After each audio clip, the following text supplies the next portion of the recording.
Hello বন্ধুরা, সবাই কেমন আছো? আশা করছি সবাই খুব ভালো আছে আর আমিও খুব ভালো আছি। সম্পূর্ণ নিরামিষ ও দোকানের মতন ভেজিটেবিল চপ রেসিপি তোমাদের সাথে শেয়ার করছি। তোমরা সম্পূর্ণ ভিডিওটি দেখতে থাকো। দেখো, ভেজিটেবিল চপটা বানানোর জন্য সব কিছু আমি নিয়ে নিয়েছি। এবার সব কিছু রেডি করে নেব। প্রথমে বিট গাজরটা গ্রেট করে নেব, একটা গেটা নিয়ে নিয়েছি। দেখো সব কিছু রেডি। এবার তোমাদের দেখিয়ে দিই। এখানে দেখো বিট আর গাজরটা আমি গ্রেট করে নিয়েছি, আর একটা আলু আমি সিদ্ধ করে এখানে মেখে রেখেছি। এখানে আছে ধনেপাতা কুচি, কাঁচা লঙ্কা কুচি আর একটু আদা বাটা। এখানে আছে মটরশুঁটি। দেখো এখানে আমি বাদাম নিয়ে নিয়েছি, কাঁচা বাদাম। আর এখানে আছে চালের গুঁড়ো, ময়দা, আর এখানে আছে পেট গ্রাম। তো এই উপকরণ, আর এখানে আছে 5 ফোড়ন। তো দেখো সব উপকরণগুলো তোমাদের দেখিয়ে দিলাম। এবারে আমি একটা মশলা করে নেব। তো এই মশলাটা করার জন্য এখানে গোটা জিরে, গোটা ধনে, মরিচ, লবঙ্গ, দারচিনি, এলাচ, শুকনো লঙ্কা, এগুলোকে আমি শুকনো খোলাতে ভেজে নিয়ে আর আমি গুঁড়ো করে নেব। এই মশলাটা সব রান্নাতেই খুব ভালো লাগে। নিরামিষ রান্নাতেও দিলে, কোনো চপ বা কোনো পকোড়া, যে কোনো রেসিপিতে দিলে খুবই ভালো লাগে খেতে। তো দেখো মশলাটা আমার ভাজা হয়ে গেছে। এবারে মশলাটাকে আমি গুঁড়ো করে নেব। তো তোমরা এই মশলাগুলো একবার সব কিছু এভাবে দিয়ে করে রেখো, অনেক দিন পর্যন্ত তোমরা মশলাটা ব্যবহার করতে পারবে। তো দেখো আমার গুঁড়ো করা হয়ে গেছে, আর দেখো কত সুন্দর দেখতে লাগছে আর খুবই সুন্দর সেন্ট। তো আমি একটা কৌটোতে রেখে দিলাম। এবারে আমি কড়াই বসিয়ে দিলাম। তো কড়াই গরম হয়ে গেছে, কড়াইতে দিয়ে দিলাম সর্ষের তেল। এইটা সর্ষের তেলে করতে পারো, তোমরা চাইলে রিফাইন তেলেও করতে পারো, তোমাদের ইচ্ছা। তো এবারে আমি প্রথমে বাদামগুলোকে ভেজে নেব। তো দেখো তেলের মধ্যে আমি বাদামগুলো দিয়ে দিলাম। বাদামগুলোকে এবার আমি ভেজে নেব। তোমরা সম্পূর্ণ ভিডিওটি সবাই দেখো, আশা করছি তোমাদের ভালো লাগবে। তো দেখো আমার বাদামগুলো ভাজা হয়ে গেছে। আমি এবারে বাদামগুলো একটা বাটিতে তুলে নিচ্ছি। দেখো সব বাদামগুলো ভেজে নিয়েছি। এবারে কড়াইতে আমি 5 ফোড়ন দিয়ে দিলাম। দেওয়ার পর আদা বাটা দিয়ে দিলাম, কাঁচা লঙ্কা কুচিটা দিয়ে দিলাম। দিয়ে এটাকে একটুখানি কিছুক্ষণ ভেজে নেব, আদার গন্ধটা চলে যাওয়া পর্যন্ত। তো দেখো আমি এটাকে একটু নাড়াচাড়া করে নিলাম। নেওয়ার পর এর মধ্যে আমি দিয়ে দিলাম অল্প একটু হলুদ গুঁড়ো আর একেবারে অল্প একটু লঙ্কার গুঁড়ো দিয়ে এটাকে আমি একটু ভেজে নেব। তো দেখো এটাকে আমি ভেজে নিচ্ছি। যতক্ষণ আদার কাঁচা গন্ধটা না থাকবে ততক্ষণ এটা ভেজে নিতে হবে। তো এটাকে ভেজে নেওয়া আমার হয়ে গেছে। এবারে আমি যে বিট আর গাজরটা গ্রেট করা ছিল, আমি গ্রেট করা বিট আর গাজরটা এর মধ্যে দিয়ে দিচ্ছি।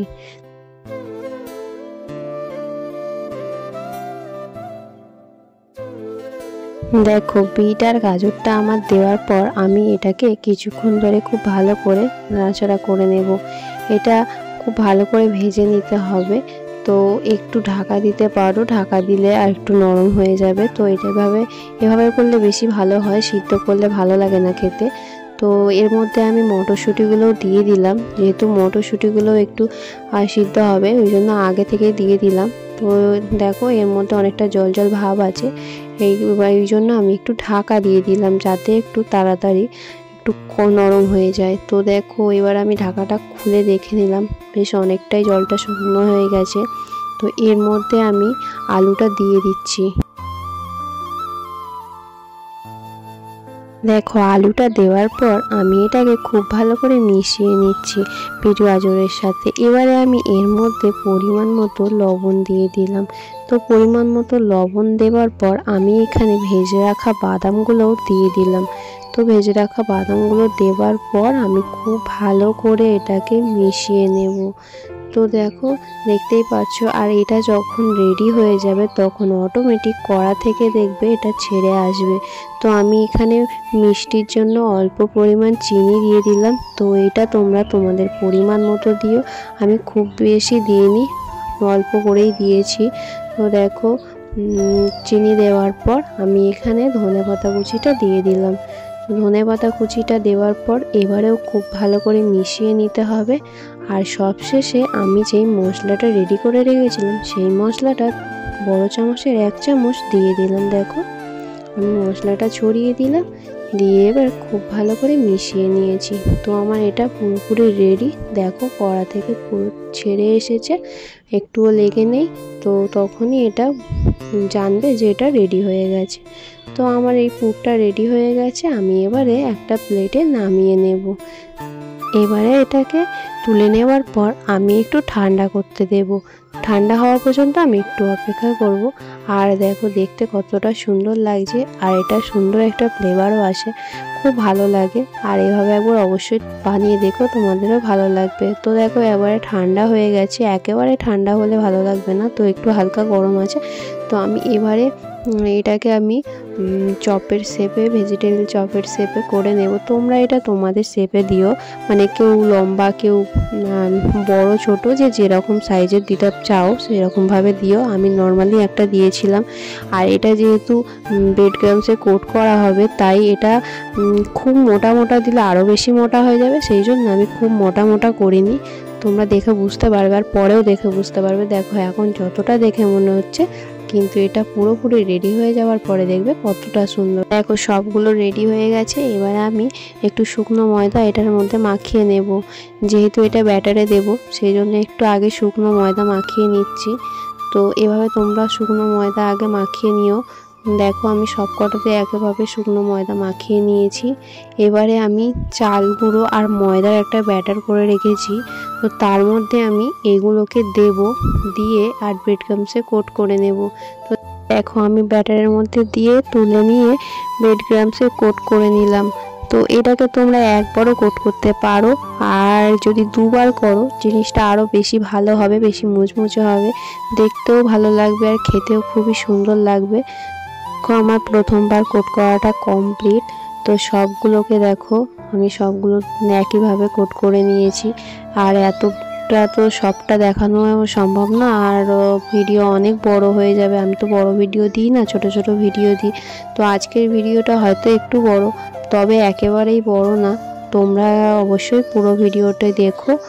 আর দেখো আমি সবগুলোকে একইভাবে করে নিলাম। দেখো আমার অনেকগুলোই হয়েছিল বেশ। তো এবারে আমি দ্বিতীয়বার আবারও একবার সেমভাবে কোট করে নেব। আর এটা খেতে খুবই ভালো, খুবই মুচমুচে হয়েছিল। তো দ্বিতীয়বারটাও আমার করা কমপ্লিট। দেখো এবারে দেখো কতটা বড় বড় লাগছে। প্রথম তোমাদের যখন দেখিয়েছিলাম তখন কোট করার আগে তখন দেখেছিলে কেমন, আর এখন দেখো কতটা বড় বড় লাগছে।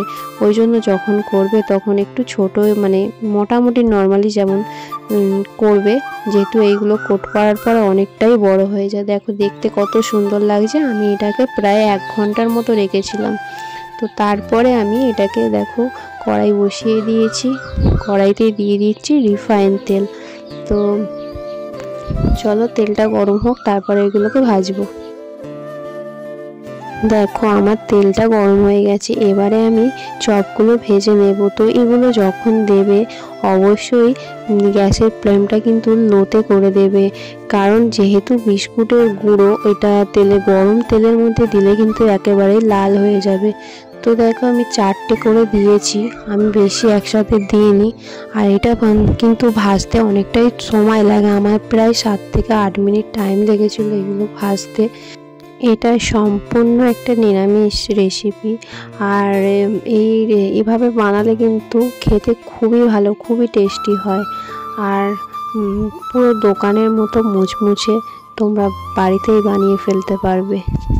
তো দেখো এভাবে আমি আস্তে আস্তে ভেজে নিচ্ছি।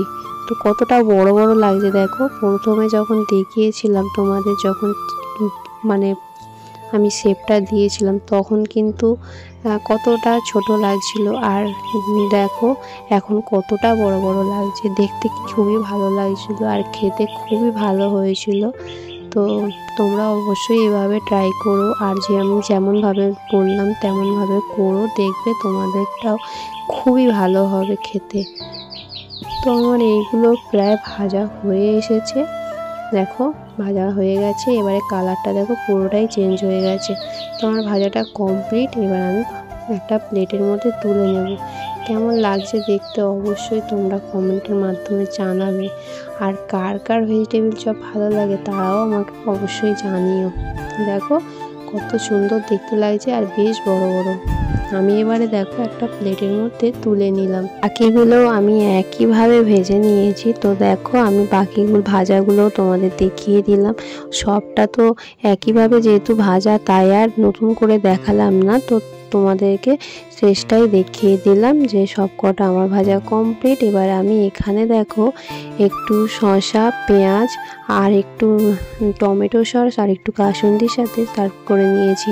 কেমন লাগছে দেখতে অবশ্যই তোমরা কমেন্ট করে জানাবে।